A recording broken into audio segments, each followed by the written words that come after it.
पूरे बिहार का ये पीएचडी विभाग का जांच होना चाहिए और जो विभागीय मंत्री है उसका भी खाता का जांच होना चाहिए, उसके भी संपत्ति का जांच होना चाहिए। कितने साफ सुथरा है आप, मुझे सब पता है, मैं सब जानता हूं। आप मुंह मत खुलवाइए। सारे टेंडर का मैं जांच करवाऊंगा। जिसने जिसने टेंडर लिया है वो किस किस को खाता से पैसा भेजा है, किसको किसको पैसा भेजा है, सबका जांच होगा। किसी भी जगह में नल जल यदि कंप्लीट हुआ हो तो हम देखना चाहते हैं। आप हमको पंचायत बताइए, आप हमको वार्ड बताइए, आप हमको घर बताइए और नल में जल दिखा दीजिए, हम बुझ जाएंगे। नमस्कार, मैं प्रियंका चौधरी। आप देख रहे हैं एएनए खबर बिहार। आइए देखते हैं सुपौल की खबरें। छातापुर विधानसभा क्षेत्र में नल जल योजना की बदहाली को लेकर वीआईपी के राष्ट्रीय उपाध्यक्ष संजीव मिश्रा ने सरकार पर जमकर हमला बोला है। दरअसल वीआईपी नेता संजीव मिश्रा इन दिनों छातापुर विधानसभा क्षेत्र में जनसंपर्क अभियान चला रहे हैं, जहां लोगों से मिलकर इलाके की समस्याओं से रूबरू हो रहे हैं। इसी कड़ी में वीआईपी नेता संजीव मिश्रा छातापुर प्रखंड के सोहटा पंचायत पहुंचे, जहां उन्होंने विभिन्न वार्डों का भ्रमण किया। इस दौरान लोगों की शिकायत पर वीआईपी नेता संजीव मिश्रा ने नल जल योजना की बदहाली को लेकर सरकार पर जमकर हमला बोला है। संजीव मिश्रा ने कहा कि सिर्फ सोहटा पंचायत ही नहीं, पूरे छातापुर विधानसभा क्षेत्र में नल जल योजना का बुरा हाल है। कहा कि सरकार की यह योजना पूरी तरह से दम तोड़ रही है। हर घर शुद्ध पेयजल तो दूर, मेंटेनेंस के अभाव में यह योजना धाराशायी हो गई है। कहीं नल है तो जल नहीं, कहीं पाइप बिछाया गया है तो टोटी नहीं है, कहीं टोटी लगी है तो उससे पानी नहीं मिल रहा है, और कहीं कहीं पानी आ भी रहा है तो पानी इतना गंदा है कि पीने लायक नहीं है। संजीव मिश्रा ने कहा कि सरकार की दूरगामी योजना का बुरा हाल है। कहा कि विभागीय लापरवाही के कारण यह योजना लूट का पड़ाया बन गया है। संजीव मिश्रा ने सरकार से इस योजना की जांच की मांग की है। मैं बताऊं, वार्ड नंबर 1 में आप सोहटा में जाके देख लीजिए कितनी घनी आबादी है। 3 ठो मोहल्ला है, 1 ठो टंकी दिया है और सिर्फ वो किसी तरह से जो है वायर बिछा दिया है, पाइप को बिछा दिया है, ना एसेसरीज लगा है, नल लगा है, और आज तक पानी नहीं आया है। और हमने एग्जीक्यूटिव साहब से जब बात की तो एसडीओ को भेज रहे हैं, एसडीओ सुबह से घूम रहे हैं, कहीं काम ही नहीं हुआ तो उसको मिलेगा क्या?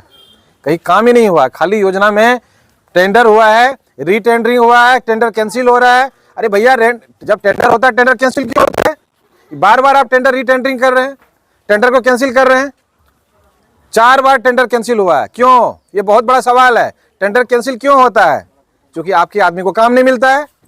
आप जिसको चाहते हैं उसको काम नहीं मिलता है, इसलिए आप टेंडर को कैंसिल करते हैं और अपने आदमी को काम देते हैं, सेटिंग केटिंग करके सारा काम करवाते हैं। जमीनी हकीकत ये है, कहीं काम नहीं हुआ। किसी भी जगह में नल जल यदि कंप्लीट हुआ हो तो हम देखना चाहते हैं। आप हमको पंचायत बताइए, आप हमको वार्ड बताइए, आप हमको घर बताइए और नल में जल दिखा दीजिए, हम बुझ जाएंगे। हम किसी एक पंचायत की बात नहीं कर रहे हैं, 3700 पंचायत की बात कर रहे हैं। और कमोबेश ये स्थिति सिर्फ छातापुर ही नहीं, हर जगह यही हाल है। हर वार्ड में जा रहे हैं और एक ये बात है कि सुबह भी जाते हैं, 7 बजे भी नल खोलते हैं, 9 बजे भी खोलते हैं, दोपहर में भी खोलते हैं, शाम में भी खोलते हैं, रात में भी खोलते हैं। लगभग हजारों टेप को हमने खोला है, नल को खोला है, कहीं जल नहीं मिला है। और यदि कहीं कहीं मैंने देखा नहीं निकलते हुए, लेकिन जैसे लोग बोलते हैं कहीं कहीं यदा कदा निकलता है, तो मैं उस पानी को भी देखना चाहता हूँ, उसका टेस्ट करवाना चाहता हूँ। मैं सरकार से अपील कर रहा हूँ कि आप छातापुर विधानसभा में जितनी भी पंचायतें हैं, आप कोई, हम तो खुला चैलेंज कर रहे हैं, कोई एक पंचायत हमको दिखा दीजिए जहाँ नल जल, आप 37 पंचायत को छोड़ दीजिए, किसी एक पंचायत, एक टोला में हमको बता दीजिए जहाँ नल जल की स्थिति अच्छी हो और वहाँ पानी साफ आता हो। मैं सरकार से मांग करता हूँ इस पर इमीडिएट जांच टीम बैठे और इसको जांच करे और जो घोटाला हुआ है इसका पर्दाफाश करे। आप जांच कराइए, बहुत बड़ा जांच का विषय है। और जिसको जिसको भी टेंडर मिला है उसके खाते का जांच, उसके संपत्ति का जांच जरूर होना चाहिए। और जो विभागीय मंत्री है उसका भी खाता का जांच होना चाहिए, उसके भी संपत्ति का जांच होना चाहिए। 3 बार टेंडर कैंसिल हुआ, क्यों कैंसिल हुआ? जब ओपन टेंडर है तो टेंडर तो कैंसिल, रीटेंडरिंग होना ही नहीं चाहिए।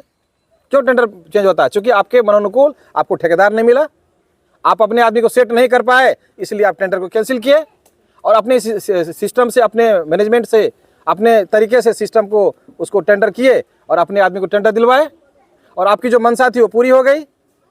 पूरे बिहार का ये पीएचडी विभाग का जांच होना चाहिए। मैं सरकार से अपील करता हूं और लीडर अपोजिशन से भी मिलूंगा, मैं सरकार से भी मिलूंगा और गवर्नर से भी मिलूंगा। मुझे जहां जाना पड़ेगा मैं जाऊंगा। पीएचडी विभाग का जांच हो, कौन कौन, और सबका खाता का जांच करवाएंगे। कितने साफ सुथरा है आप, मुझे सब पता है, मैं सब जानता हूं। आप मुंह मत खुलवाइए। सारे टेंडर का मैं जांच करवाऊंगा। जिसने जिसने टेंडर लिया है वो किस किस को खाता से पैसा भेजा है, किसको किसको पैसा भेजा है, सबका जांच होगा। हम विधायक नहीं, एमपी नहीं है, लेकिन हमको नॉलेज है, मुझे अपने राइट्स के बारे में पता है। मैं एक आम आदमी हूँ, एक आम आदमी के पास जितना पावर होता है वो आपके पास भी नहीं है।